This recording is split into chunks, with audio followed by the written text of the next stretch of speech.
evening and welcome to the Carnegie Town Hall. This meeting of the City Council will begin in a few moments. The City Council meets on the first, second, and third Tuesday of each month at 7 p.m. and serves as the city's policymaking and legislative body. Each meeting is governed by Robert's Rule of Order unless those guidelines conflict with city ordinance or charter. City Council meetings offer an opportunity for citizens to speak directly to their elected representatives. Those in attendance are invited to address the Council during the public input segment at the beginning of the agenda. At that time, any issue that is not subject to formal action later in the agenda can be addressed. Testimony that concerns a resolution or an ordinance's second reading is only allowed when those specific agenda items are being addressed by the Council. When addressing the Council, citizens should speak directly into the microphones at the podium and state their names for the record after being recognized by the chair. To accommodate and respect all viewpoints, citizen comments are limited by ordinance to no more than 5 minutes each. Comments should be respectful and focused on providing new information that will benefit the Council's deliberative process. By city ordinance, all remarks must be addressed to the City Council as a body and not to any City Council member, including the mayor. The chair reserves the right to limit the number of speakers. City Council meetings are broadcast live on CityLink and online at siouxfalls.org. Information regarding the City Council, its committees, meetings, briefings, and members is available by visiting siouxfalls.org/council or by calling the Council office at 605-367-8085. Thank you for your interest in Sioux Falls City Government.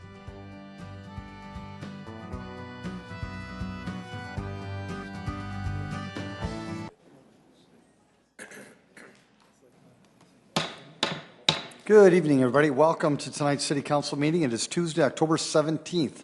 Certainly pleased to have everybody in attendance. So we will start our meeting by introducing you to your City Council. Council members Neitzer. Here. Rolfing. Here. Selberg. Here. Starr. Present. Staley. Here. Erickson. Here. Erpenbach. Here. Kiley. Here. Councilors, thanks for being here tonight. Appreciate it. Pastor Phil Tagg is back to lead us in our invocation tonight. Pastor, thank you for being here. He's had a busy day. He's from the Ransom Church here in Sioux Falls, a growing church serving the people well. What we'd ask is please stand for the pastor's invocation and then remain standing for our Pledge of Allegiance. Pastor Phil? Let's pray. So, Father, I love this city, and I love what it has been. Having grown up here, I love what it is becoming. And I'm thankful for what happens in this room, for those you've entrusted to lead this city. And so I just pray that you would be here in these proceedings. I pray that you would give the wisdom necessary to make the decisions that lay before them tonight. I pray that you would give them the ability to disagree well, as we're not going to see eye to eye on everything, but to be able to walk out in unity, if even not in uniformity. I pray for the courage to stand for the right decision even when they are disagreed with. I pray for the desire to seek justice in every decision that's made, balancing it well with mercy. And I pray for the humility that is needed to make decisions for the sake of others and not just for the sake of ourselves. I pray this in your name. Amen. Amen. Of the United States of America and to the republic for which it stands, one nation, under God, indivisible, with liberty and justice for all.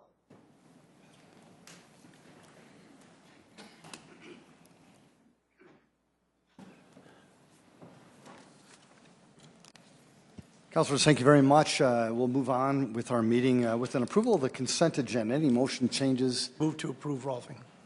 Second. Councilor Rolfing's made a motion to approve our consent agenda, seconded by Councilor Chair Kiley. If no discussion, a roll call vote, please. Council members Neitzer. Yes. Rolfing. Yes. Selberg. Yes. Starr. Yes. Staley. Yes. Erickson. Yes. Erpenbach. Yes. Kiley. Yes. That has passed 8-0. Our regular agenda tonight. Any changes to that, Council? Move approval. That was a motion made by Councilor Selberg, seconded by Councilor Rolfing. Any changes to that? A roll call vote, please. Council members Neitzer. Yes. Rolfing. Yes. Selberg. Yes. Starr. Yes. Staley. Yes. Erickson. Yes. Erpenbach. Yes. Kylie. Yes. That has passed 8-0. Thank you, Council. Again, folks, welcome to tonight's meeting. Whether you're watching at home or definitely you're here in person, we appreciate your attendance and your engagement. This is a great opportunity for you to engage the council really on any topic that is of importance to you. Now, if it is an agenda item later on, we'd ask you to wait for that. Otherwise, just come forward. A couple things, just please state your name. If you could keep your comments to 5 minutes or less, we'd appreciate that. And if you could just be respectful and just address the body as a whole, we'd appreciate that. Folks, anybody want to engage the council? Welcome.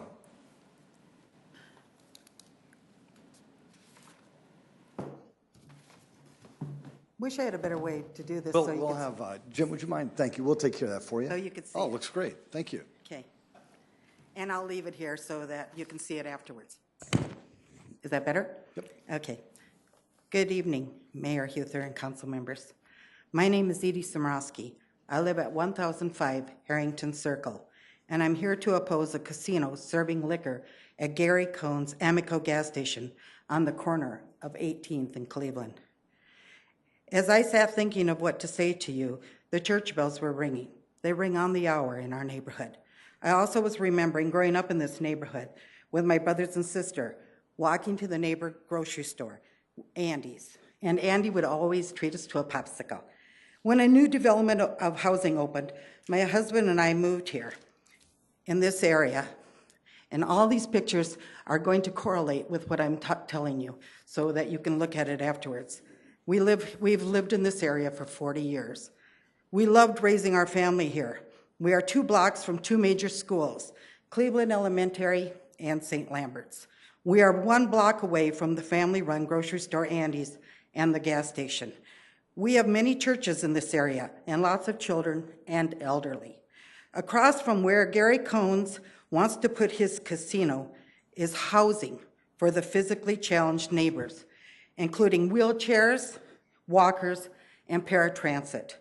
Also, just feet from the door of his casino is a school bus stop.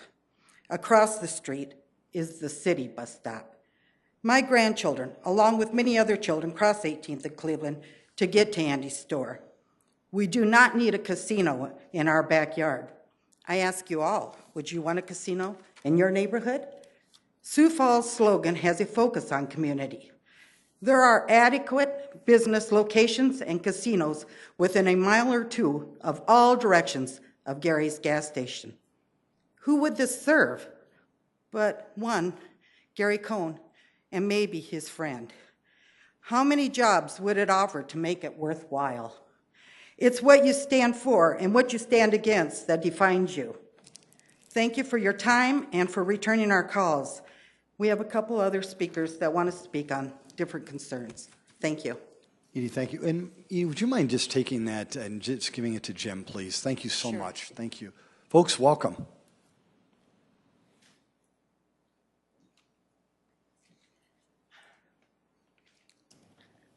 I think they want it up there. My name is Judy Cook. My address is 1012 South Cleveland Avenue. I live right across the street from Gary Cohn's and Andy's. I'm an original homeowner. I've lived there since February of 1979. I've seen a lot of changes in the neighborhood, and it's getting to be a very depressed area. There's a lot of low-income people around, and a lot of apartments have been built. People are moving in and out. It's getting to be a tough area, and this is not an area where we need a casino with liquor, because I'm afraid that the people that are living around the neighborhood are going to take their money that they have, hard-earned money for some people supplied by others. They're going to take it in there, they're going to spend it on the casino, they're going to drink alcohol, they're going to go out, they're not going to have money for their families to eat, they're not going to have money to pay their bills. You can't smoke in a bar or a restaurant or a casino. They're going to go outside and smoke. This is a casino. This is a gas station. If anybody has spilled gas, cigarette hits the gas, there's going to be a problem. We're very close to the gas station. If something like that happens, it would be devastating for the whole area. It's not only that, but because the area is depressed, our values in our houses, they've gone up in the past 10 years, but our area, east of 229 to Sycamore, 10th to 26th, is one of the lowest increasing in property values. I got all this information out of the Argus Leader. Some of the areas in Sioux Falls have gone up 530%. Our area has gone up 14%. It's half. They said it's a minimum of half of what the rest of the town has gone up to. And having a casino with a bar across the street is going to make it even worse. And we can't afford that. We're senior citizens. We live in a limited income. We can't afford our taxes going up anymore, which we've been paying for years. And we can't afford our house to devalue any because that's all we have. Like Edie said, I don't want a casino in our area. I don't want to have to look at one. I'm afraid to have one across the street because I don't know who's going to be there, if they're going to be robbed. In fact, it's not if, it's when they're going to be robbed. And I'm just afraid now, and I don't feel like I should have to be afraid to live there. Thank you. Thank you, Judy. Folks, anybody else want to engage the council? Welcome. Hi, everybody. My name is Catherine Riffle. I'm an advocate for the homeless, have been for 30 years. I have raised 27 foster kids, and I have recently buried 2 of mine, one son 3 years ago and one daughter just November. My concerns here are, what are we as a community going to do for the people left on the streets beyond the Bishop Dudley House, which I started, Compass Center, Face It, Community Outreach, Community Gardens, Angel House, Safe Houses, the apartments up on the hill by the police station for alcoholics to live. As long as they live in their apartment, they can have their alcohol. They cannot invite anybody in. Nobody can go and visit. That's fine with me. At least they have shelter. My concerns are now, since I have buried my daughter, I am doing my master's degree in international business management. I have retired somewhat from on the streets. Since last 2.5 years, I put 120,000 miles on one vehicle every day from 16th and Duluth, downtown to the Bishop Dudley, to the Union Gospel Missions, Aunt Sally's Salvation Army, which they named after my daughter's input. My daughter was a severe alcoholic. She was very tormented by her disease. And therefore, the people that are on the streets now and dying on the streets are her friends. She asked me to promise to stay out here until they have all passed. I had just recently done a memorial in my backyard with a full-page spread with the Argus Leader. And I stated, as long as those people are on the streets, so am I. I go out with my jewels and my heels, my jeans, my shorts, my backpacks. And I do not turn away. They come up to me when I'm doing my work at the library. Many times I have had to set my studies aside when they ask me, where am I going to go tonight? I just got out of jail because I slept in someone's abandoned car. I was arrested. I don't have medicine because I'm an alcoholic. They won't give me medicine. Since my daughter died, I have seen, and they are now my friends after all these years, 5 of my friends have passed away on the streets. I am tired of seeing them and picking them up dead under the bridges and wrapped in plastic to keep warm. 25-year-old fella just recently passed in his sleep at the Union Gospel Mission because he's an alcoholic, and they couldn't give him medicine for his diabetes. I had no answers. 2.5 days later, he was gone. There are many others out there. I'm part of this community, and so are they. They are our family. They have diseases. I know they're angry, and I know they're upset, and they're tormented and in pain. But you cannot keep shutting a blind eye. When I got the Bishop Dudley House started, it was to open the doors for all. And then they became much more rules and regulations and organizational outlook. And what happens to the people when they come in drunk off their butts, cold, hungry, tormented, and they get into a fight with somebody right away, they're kicked out. Well, who's going to open the door now? We have winter out there coming in, and already I've had people camping at my front porch when I come home from the library begging me to let them in. I used to be a safe house. After my daughter passed, I had had heart attacks. After my son passed, I had heart attacks and strokes and memory loss. I still have many strokes. I struggle a lot of times with memory loss. They told me I was not going to get my memory back until I got back out on the streets because I was trying to retire. I did get back out there. I did get my memory back. But my heart is still breaking. And I ask every one of you people to take it into your thoughts. Balance it out in your feelings and your heart. And don't just go down there and camp in a tent in the parking lot of the Bishop Dudley House. Get out on the streets. Yes, they smell like urine. Yes, they're dirty. But somebody's got to have an answer somewhere. Maybe if you find an empty building that you can open up just one room, I'll gladly come and babysit them. But get them in out of the cold, please. That's all I ask. Thank you very much. Folks, anybody else want to engage the council? Welcome. I am back at Stephen Ciano. Catherine Riffle has known me for years, and I am one of those people who could have died as a result of an attack on me, a discriminatory act, which I've tried to get city personnel involved because it was denied. It started with the VA and the SSA, and people on a federal, state, private, local, county, they all join in to cover up what's going on.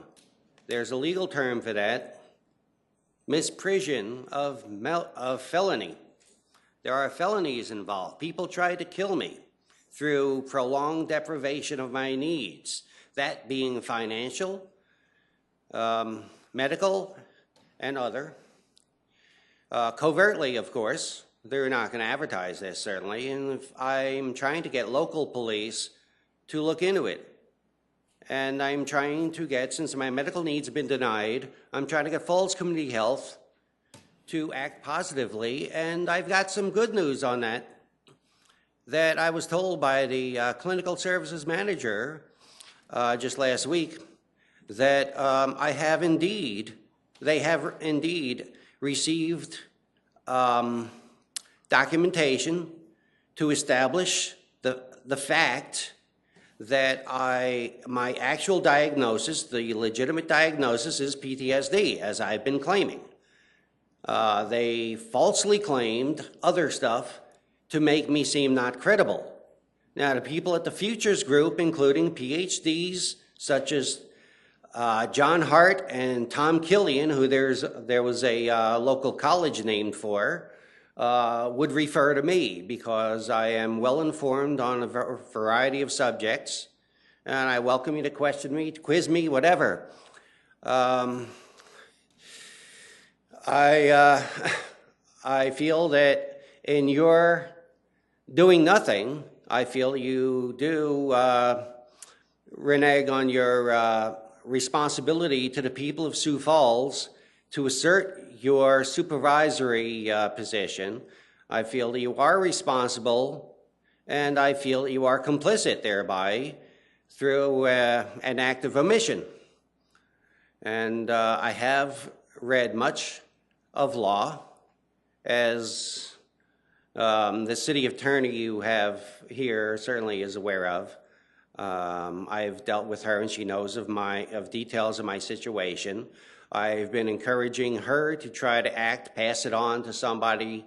I have been discriminated against. I have been attacked as attempted murder. Murder is any act which can be reasonably expected to cause someone's death. It is not necessarily like that guy in Las Vegas who fired a bunch of shots into a crowd of people. It can be through wanton, knowing willful, prolonged deprivation of someone's needs. Now, based on such principle, famed prosecutor Vincent Bugliosi he wrote a book, and he charged George W. Bush with murder for all the people that died as a result of his lies. If somebody misrepresents the situation in order to cause the death of someone, which has been what has happened with me, I managed to survive when I was deprived of finances and expected I would have no place to stay. I wasn't able to stay because of the way I am in Bishop Dudley or wherever in a mission.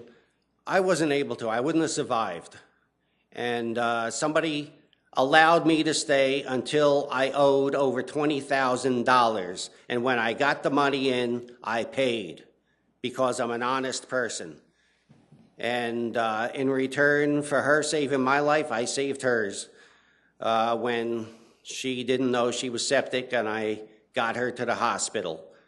Yes, I hope that subsequent to you hearing what I say today, you will get police who showed up at the house where I was staying involved to investigate, arrest perhaps, and prosecute those involved in stealing hundreds of thousands of dollars from the U.S. Treasury, saying that they were doing it for me.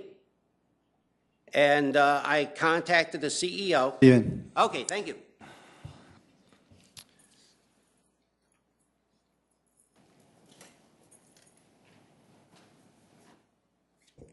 Welcome. Thank you. Yes, sir. Thank you. My name is Kyle Billiter. I'm here on behalf of Conscious Youth Solutions. My name is Terry Liggins. Oh, Terry. I'll be here on behalf of Conscious Youth Solutions as well. I'm here by way of Sioux Falls, South Dakota for 4 years, University of South Dakota, Vermilion for 8 years, and then high school graduate out of Omaha, Nebraska. I give you my timeline to say that, I'm not a long-time local, but I am raising my family here. So I'm here as a citizen of Sioux Falls, raising my kids here. I have a senior who's my son's a senior in high school at Roosevelt. My daughter's a 4-year-old at Gloria Day. And so I'm here on behalf of the work that Kyle and I do with Conscious Youth Solutions and to raise the awareness about an event that we're hosting November the 2nd downtown at the Holiday Inn. It's called the Diversity and Inclusion Summit. It is going to be a very dynamic event that we're really excited about, really proud of what we've been able to pull together with some of the city's stakeholders and leaders, such as our president at First Premier Bank, Dave Rosenboom, our president and CEO at the Chamber, Jason Ball, Lon Clemens, Candy Hansen, some other members of that panel as well, really bringing them together to really go on the record about what are we going to do about the diversity as it has grown in the city of Sioux Falls. I had a one-on-one meeting with Rosenboom about 3 weeks ago. He shared with me that in 1991 there was 5% diversity in the schools. Today that's upwards of 45% plus diversity in the schools. Well, those students have mothers and fathers and brothers and their families are working right here in Sioux Falls. The question that we're going to present at the Diversity and Inclusion Summit is about what are we doing with that population of individuals in the workspace and how are we empowering them?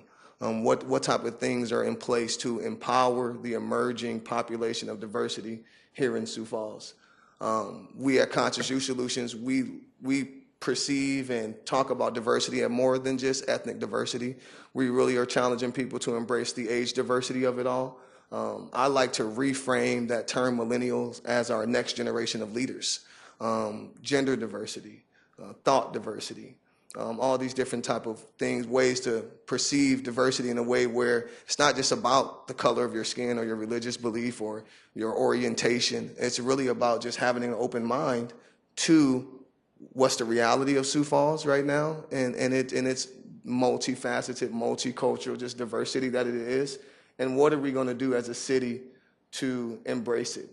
The second part of that event will be actually a panel with all the mayoral candidates. I've had an exciting 4 or 5 days sniffing out that information, tracking them down, getting them on the phone, and committing all 8 of the candidates to the summit.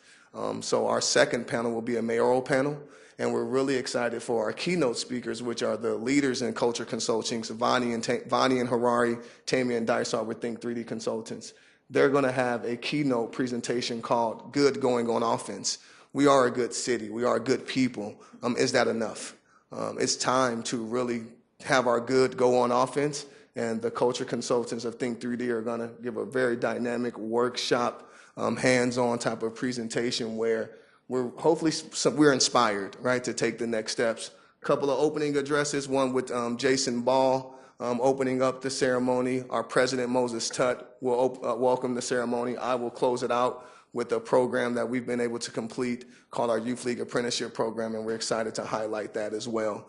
Just one final person I'm looking to commit, and that's J.R. LaPlante, former Secretary of Tribal Relations for the state of South Dakota. I'm waiting on his commitment. My agenda's 95% committed. It's going to be fun. Everybody's invited. November 2nd. Check us out on Facebook. Look around for those emails with the registration for the Diversity and Inclusion Summit. It's going to be downtown November 2nd. Half day only. I'm not going to take all your time, but it's going to be the place to be. So everybody's invited. Thank you. Thank you, Kyle. Thank you, Terry. Thanks for your enthusiasm. Appreciate it. Good job. Folks, Terry, you're half, buddy. Welcome.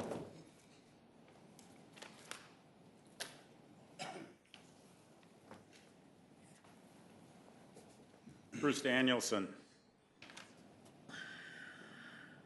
I had some thoughts when I was at the Parks Board meeting today, and then I was able to read a little bit and tune in a little bit on the things that went on here at the informational, and it gave the mind our government's been towards secrecy, special committees, RFPs, RFQs, all kinds of alphabet things, that it brought to mind what we should have learned when we were in grade school with the sham of secrecy that we've been going through. And we see the hundreds of thousands of dollars, all of this secrecy that's been caused by this administration. And it made me think about transparency, trust, virtue, respect, and honor. Very little of those 5 words ever seem to come out of this city government towards its people. So, with the sham of secrecy today, we witnessed in these 2 meetings, I see little of those 5 words actually being the guiding principles.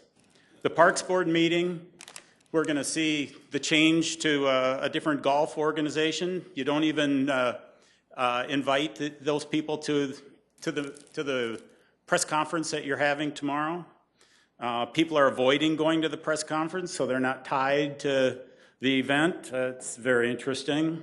And then the informational presentations today that seem to continue finding ways to keep what's happening at the event center and the other construction manager at risk issues in the secrecy. So I go back to the 5 words, the transparency, trust, virtue, respect, and honor. Nothing we ever see out of this administration. So people wonder why we question and disbelieve whatever comes out of this city government. It's because this government gives us nothing to see in those simple 5 words. So when you go home tonight and think about it, you know, transparency, trust, virtue, respect, and honor. I don't see much of that coming from this government. Thank you. Folks, did anybody else want to engage the council? Welcome. Welcome. Good evening, everyone. My name is Katie Jelsma. I live at 1000 South Blaine. Essentially, my backyard will be right where the casino that Gary Cohn is proposing. I'm here wearing many hats tonight. My dad also owns Andy's, the grocery store that's right next door. He has multiple concerns with parking, theft, burglaries, but that's really not the main reason why I'm here tonight. I'm here to speak on the safety of myself, my neighbor, and my daughter. With a gas station, with a casino, and on-sale liquor, there are a lot of safety concerns. First and foremost, if you can think of this gas station being there right next door to the grocery store, there is a back alley that exists that exits right into where my garage is. There have been multiple people seen back there, homeless, drunk, you name it, that the police have had to been called for. Looking at this in the past, I did pull the police records from the past 30 days of anywhere you could walk adjacent to the gas station. There have been 62 police reports within the last 30 days in that area. Why do we want to add a casino with on-sale liquor to this area and add that temptation of theft, burglary, substance abuse? At the last Planning Council meeting, I was told you cannot draw the connection between gambling and substance abuse. Well, being the student that I am, being the registered nurse that I am, and being the mom that I am, I put on my thinking hat and I did a little research. There's a very strong correlation between gambling and substance abuse. When you put gambling into a neighborhood, it becomes problematic gambling with problematic substance use and abuse. Why do I want that in my backyard? And how do I feel safe having a 1.5-year-old running through that backyard with a casino right there? I ask you all, to think of your children and your grandchildren. Would you want a casino in your backyard? That's all I have for tonight. Thank you, Katie. Appreciate it. Welcome.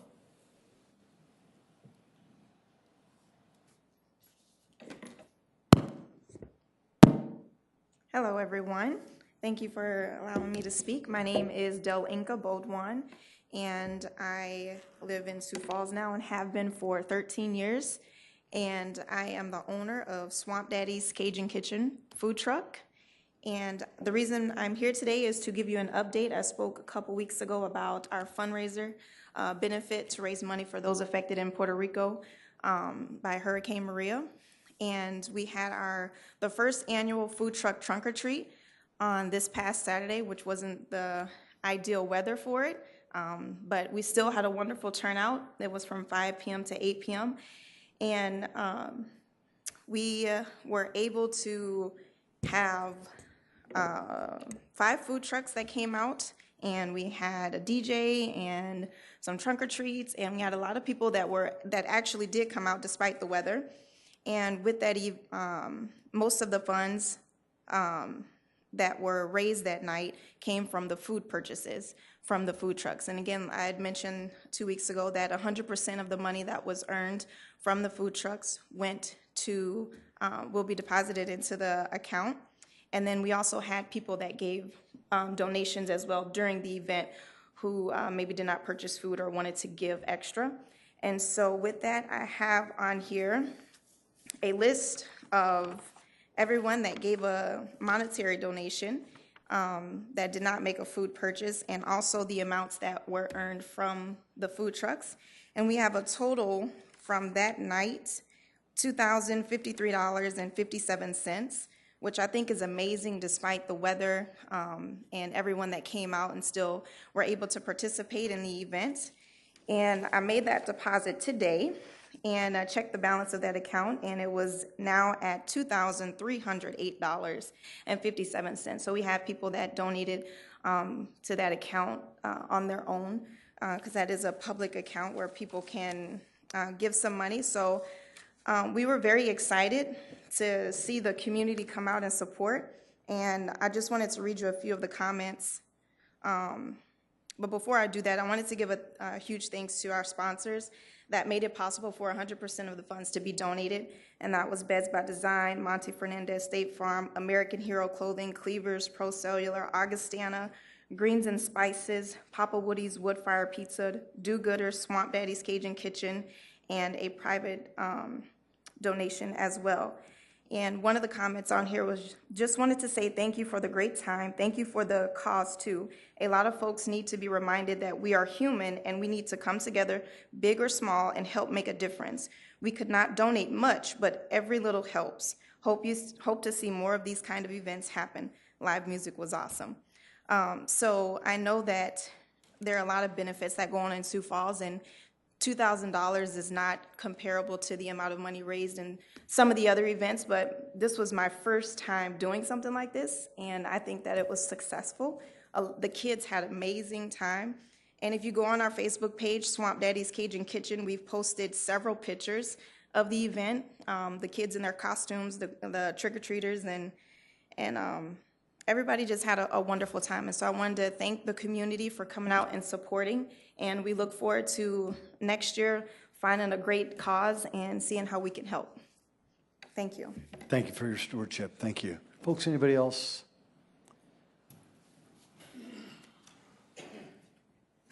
Sierra Broussard, Sioux Falls. I'm so happy that these organizations have some kind of record, because I'm going from organization to organization with private investigator catching people with fraud by deception. That will be coming out in a couple of weeks on that issue. So everybody should have their account set up and their bankroll set up legally and not illegally. Thank you for Teresa and Pat Starr that came out and did the ride along. I'm going to say that East Ronning Street, Rod Properties, was faced with code health violations, and I pushed the issue that they wasn't in compliance with a crime-free property that he slipped through the cracks for 3 years on. He gave up his crime-free property with the city, and it's no longer crime-free property. One of the properties that we went to, the owner has put in $3,800 to do the windows and the doors and the lighting. They're a ways away from progression, but they have done more than what East Ronning has done. When I got into this neighborhood, the citizens had washed their hands. In fact, I have to go back to Oakview neighborhood tonight on some more issues that the neighbors have been addressing for quite some time. Now the police are very busy. They go from police calls to police call. But some of these apartments are fixing to give up on calling the police, and the crime's going to get back down. When you see drug exchanges, now I'm going to tell you this because at 11:58 a.m. there was an undercover that busted 2 people in the parking lot at Redwood Estates today. So what they're doing is I'm trying to educate the police departments that they can do it also, because it was the same scenario. So you're in the parking lot and you got people standing like this and they're coming through and they're handing drugs and they're taking the cash, and they have so much cash that it's overflowing. Police department said we can't do nothing about that. The same scenario happened at 11:58. And 2 people were busted by 2 undercover cops. Not informants. These people weren't working for law enforcement at all and wasn't residents of the property. I don't know, Mayor, what you're going to do with the police department. They cannot patrol the streets, they told me today. I have been a thorn in their side, and I'm going to keep bringing up that phone until we can get these crime areas under control. But police in the neighborhoods is a one priority. They got to get out there and police these neighborhoods. I remember in 2016, the mayor had put a task force together on Duluth Avenue. As I speak right now, and I don't care what the chief of police is going to hold against me, I'm going right in the back of First Walk, and we have a pimp that is 13 and 14-year-old girls happening right now. Been going on for 2 years.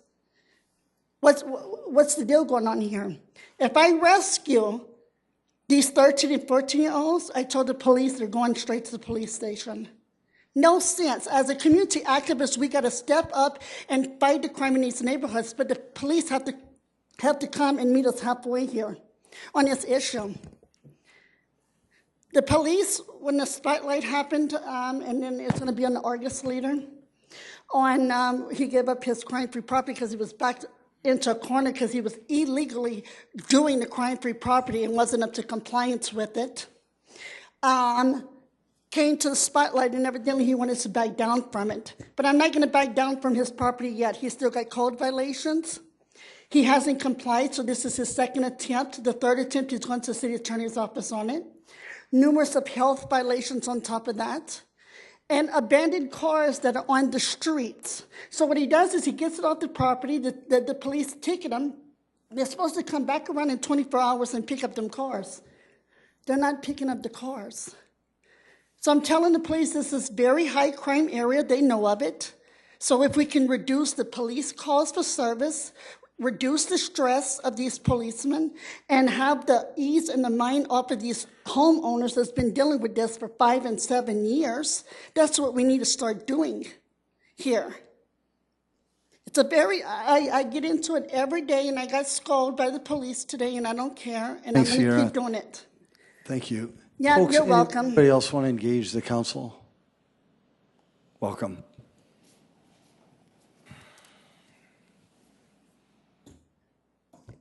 Linda Adele. I don't know if I can get these. Okay, I'm here for the casino that's going to be on Cleveland Street and 18th. And I want to say hello to everyone. I don't live in that neighborhood anymore, but my daughter still lives in that neighborhood, and one had moved away. But she had teenage kids that used to go to Andy's, and I still frequently go to that store because if we don't support our mom and pops, they'll be gone, and we'll lose our little neighborhood stores. With that being said, I can respect the owner of the gas station and the owner of the grocery store, so I'm not picking sides, but I just feel like there used to be property on 10th Street that the one person owned that he sold and probably made quite a bit of money. But I can honestly tell you, you don't know how many times I've gone into that grocery store and witnessed drug deals outside and in the parking lot at the gas station.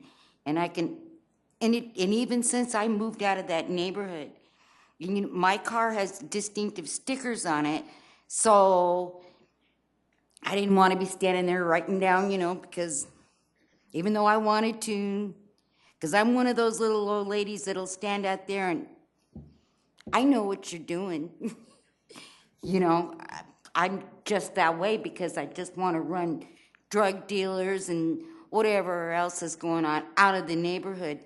But countless times, and when I went into Andy's the other day, the young kids that was working in there said, we just had a drug deal just about an hour ago going down in our parking lot. And so I just feel like with everything else that's going on, you're going to have a place that's going to be, people are going to be robbed, you're going to see guns, you're going to see more drug deals going on. And as far as somebody saying, the police department okayed it all, I really hardly think not. So that's what I have to say about that. And there is a lot of drug activity up there that I feel that it's just going to get worse and you're going to see more crime. So that's just my take on it. And I thank you for your time. Thank you. Thank you very much. Folks, anybody else want to engage the council?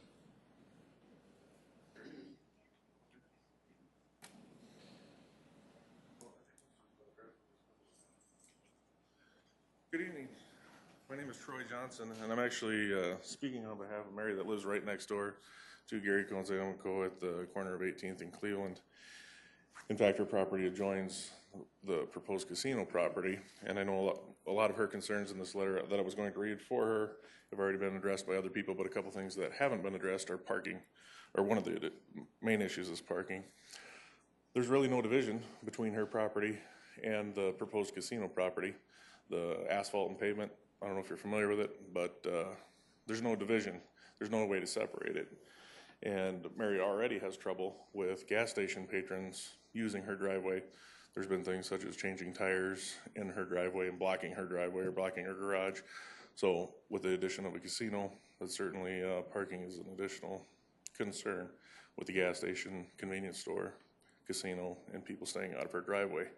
At a minimum, if this was something that was to go through, she would request that there was a stipulation that there was a privacy fence or something, some physical barrier put in place to keep patrons out of her driveway. And then, of course, the other issues that she had, I guess, have been addressed by other people, but that was the main one that I wanted to bring up, make sure you're aware of. Troy, thank you. Yeah, thanks for the folks, just to maybe coach you just a little bit. I I believe that this topic is coming up in future meetings as well. And I also have a pretty good indication that you are probably enticed to come here tonight to begin the dialogue. And I respect that.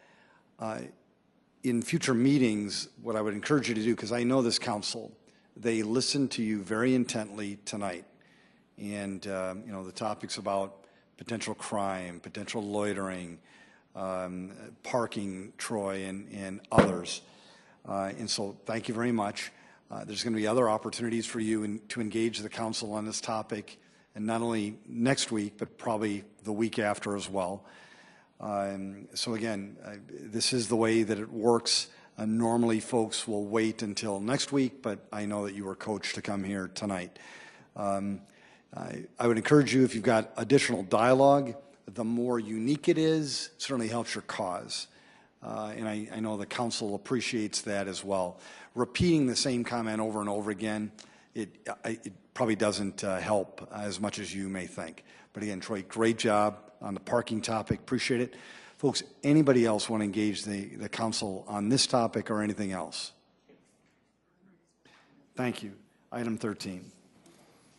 Item 13, new 2017 retail wine license for Commonwealth Gaming and Holdings Corporation, Deuces Casino, 8.5, 4205 South Racket Drive, Suite B, with the conditional use permit 2013-0506 being approved on June 5th, 2013, pending permit issuance and final inspections per building services. 14, transfer of 2017 packaged liquor license from Pinnacle Hospitality Incorporated, C.J. Callaway's, 500 East 69th Street, to Lewis Drugs Incorporated, Lewis Drug Number 14, 136 South Phillips Avenue, CUP not required, pending final inspections per fire and building services. 15, transfer of 2017 packaged liquor license from Lewis Drug Incorporated, Lewis Drug Number 1, 500 West 41st Street, to Lewis Drug Incorporated, Lewis Drug Number 1, 2901 South Minnesota Avenue, effective upon completion of construction, CUP not required, pending final inspections per fire and building services. 16, special one-day malt beverage and special one-day wine licenses for Stockyards Ag Experience to be operated at the Stockyards Ag Experience Barn for a community event on November 2nd, 2017. Good evening, Jamie Palmer with licensing. Item 13, I am going to have to request a motion to withdraw this item per the applicant's request. Item 14 and 15 are both transfers of packaged liquor licenses to new locations, and item 16 is a special one-day. I'd be happy to answer any questions. Jamie, thank you. Council, would anybody want to make a motion to withdraw item number 13? Council Chair? I'd like to make that motion to withdraw item number 13. Thank you, Council Chair. Second. Thank you, Council Vice Chair. A roll call vote, please. Council members Neitzer? Yes. Rolfing? Yes. Selberg? Yes. Starr? Yes. Staley? Yes. Erickson? Yes. Erpenbach? Yes. Kiley? Yes. That is passed 8-0. Thank you, Council. Any other motions, Councilors? Motion to approve items 14, 15, and 16. Second, Rolfing. Council Chair has made a motion to approve those items. Second by Councilor Rolfing. A roll call vote, please.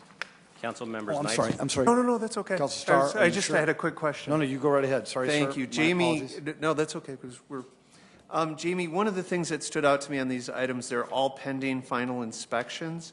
Is that a timing thing, or when do we bring these forward? I know we do this condition fairly often, but it just seems like they stand out more tonight. Is it because we're behind with building services and getting inspections done, or is it the timing of the applicants?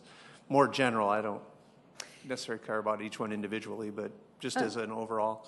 Often the applicant wants to make sure that they have the liquor license prior to doing a ton of building and putting a lot of expense into construction. So often you will see them wanting to do this and get this approved first.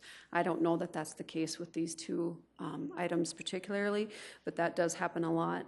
And then this is just a way that tagline is put on there too, that the council can approve, and then once they get the final buildings, because a lot of times that stuff takes a long time to get the, final, all those little tiny things done, and for the inspectors to go in, and then they actually make sure that everything is right, that there's walls where there's supposed to be walls, that the coolers are supposed to be in there, and all of that stuff. So it's just kind of a peace of mind thing, that to make sure all of that stuff is legal before we actually give them the license. Totally makes sense. That's what I was trying to get to. Councilor Starr, thank you, sir. Appreciate it. Roll call vote, please. Council members Nitzert? Yes. Rolfing? Yes. Selberg? Yes. Starr? Yes. Staley? Yes. Erickson? Yes. Erpenbach? Yes. Kylie? Yes. That is passed 8-0. Item 17, please. Set a date of hearing and second reading for Tuesday, November 7, 2017 at 7 p.m. for item 17. An ordinance of the City of Sioux Falls, South Dakota rezoning property located at 208, 212, and 214 North Nesmith Avenue from the RT1 Single Family Residential Traditional District to the RD2 Townhome Residential Suburban District. Petition number 7233, 2017, and amending the official zoning map of the City of Sioux Falls. Planning Commission recommends approval 8-0. Thank you. On this first reading, Jeffrey Schmidt representing planning staff on these 4 items. This first reading, it's in the northeast part of town, and it's currently zoned RT for residential, and it's just north of some C2 at Nesmith and 8th. And what they'd like to do is take these 3 lots and convert them into RD2 to do some twin home townhomes. And these twin home townhomes are going to be for affordable housing, and these affordable housing units will then be constructed on this site. Jeffrey, thank you. Councilors? I would move to put second hearing on Tuesday, November 7th. Second, Erpenbach. Thank you, councilors. Appreciate that.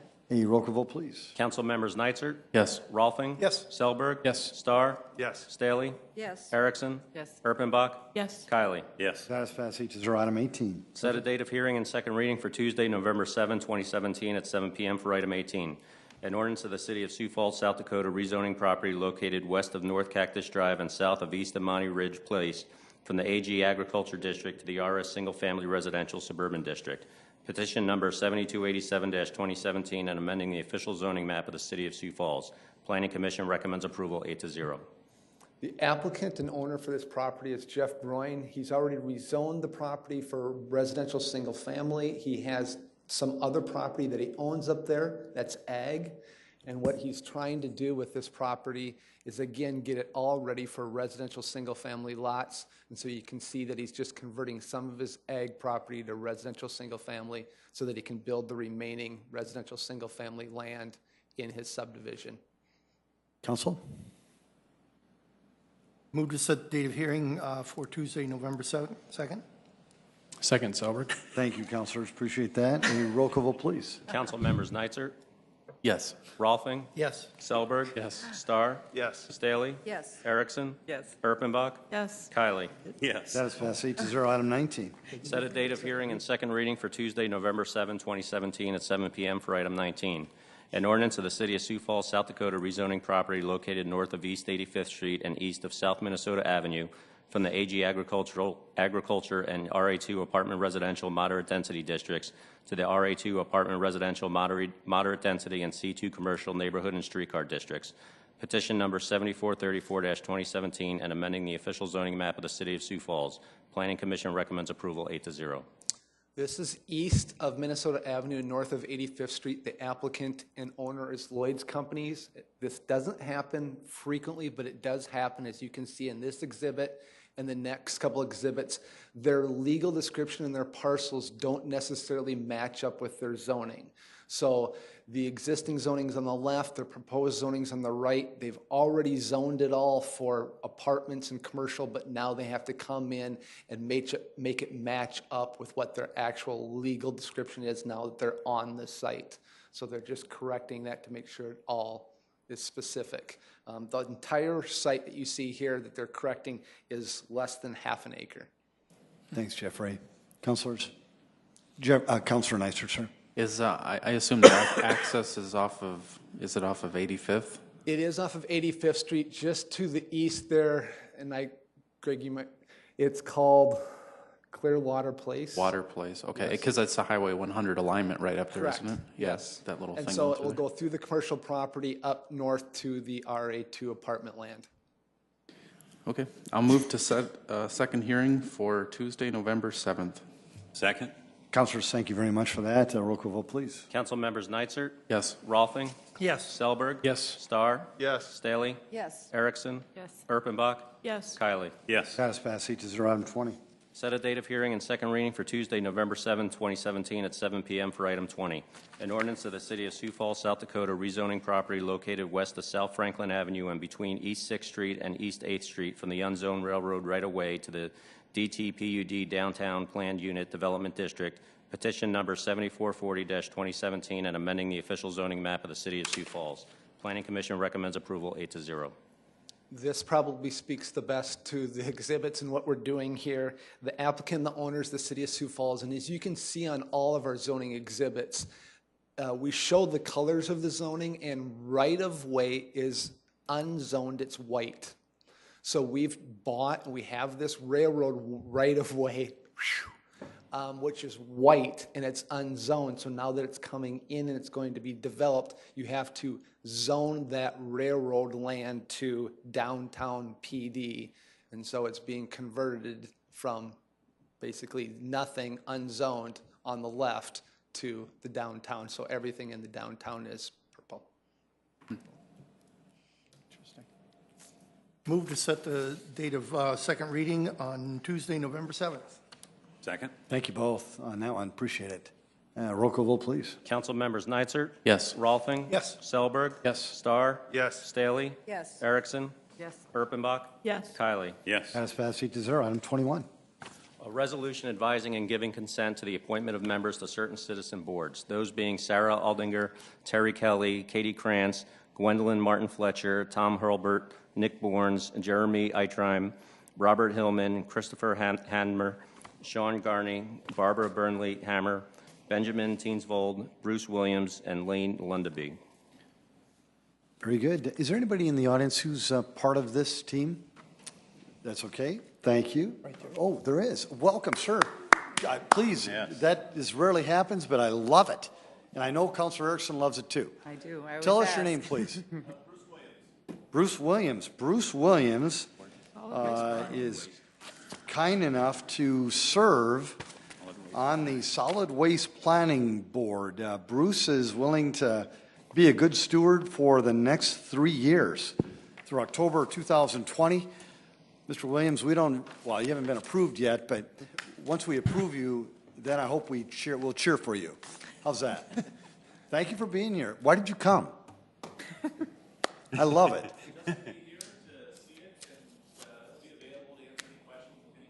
Well, you know what? Let's clap for you even before we vote. And thank you very much. Bruce, in my 7.5 years, I don't know if this has happened before, so I love it. Councilors? Move to approve, Erpenbach. Thank you, Councilor Second, Buck. Erickson. Thank you, Councilor Erickson. Got that in. Roll call vote, please. Council members Neitzer? Yes. Rolfing? Yes. Selberg? Yes. Starr? Yes. Staley? Yes. Erickson? Yes. Erpenbach? Yes. Kylie? Yes. That is passed unanimously 8-0. Mr. Williams, thanks for being here, along with all the other stewards who weren't here. Thank them as well. Councilors, any more discussion? Move to adjourn. Thank Second. you. Councilor Vice Chair would like to leave, so would Council Chair. I don't blame him. All those in favor say aye. Aye. Opposed? This means adjourn Sioux Falls. Make it a great, great night.